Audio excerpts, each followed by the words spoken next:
eleksyon at hindi biro ang kailangang magawa ng bagong Santo Papa na kasunod ni Pope Francis. Maraming mga tila gusto pang mangyari sa Cardinal CBCP President.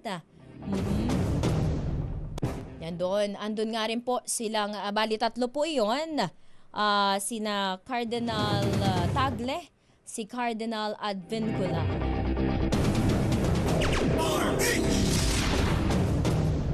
No? But also, as we observe from the history of the papacy, no, hindi naman magiging sobrang layo, no? Hindi naman magiging sobrang extreme na opposite, no? Like with Pope Francis and Pope Benedict, for instance, although they have different personal styles.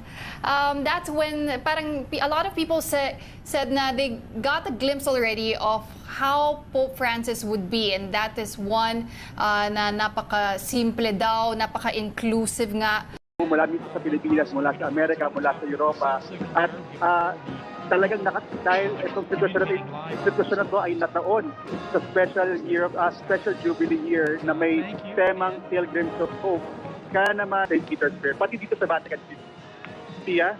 Alright, Andy, naku, maraming salamat. Kami ay tatawag ulit sa iyo mamaya, no? At makikibalita dahil ito nakikita natin napakarami pang nangyayari. May bagong lumabas. 2 minuto pasado alas 12 ng hating gabi, oras po dito sa Pilipinas. Lumabas ang puting usok mula sa chimenea ng Sistine Chapel.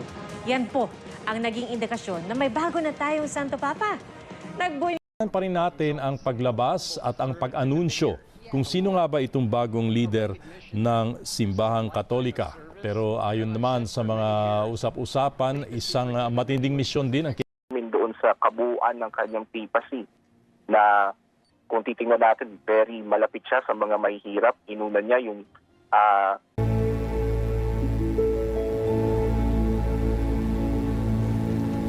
At inaasahan nga po kapag nai-anunsyo na itong ating bagong Santo Papa, makalipas ang 6 na araw ay isasagawa yung inaugurasyon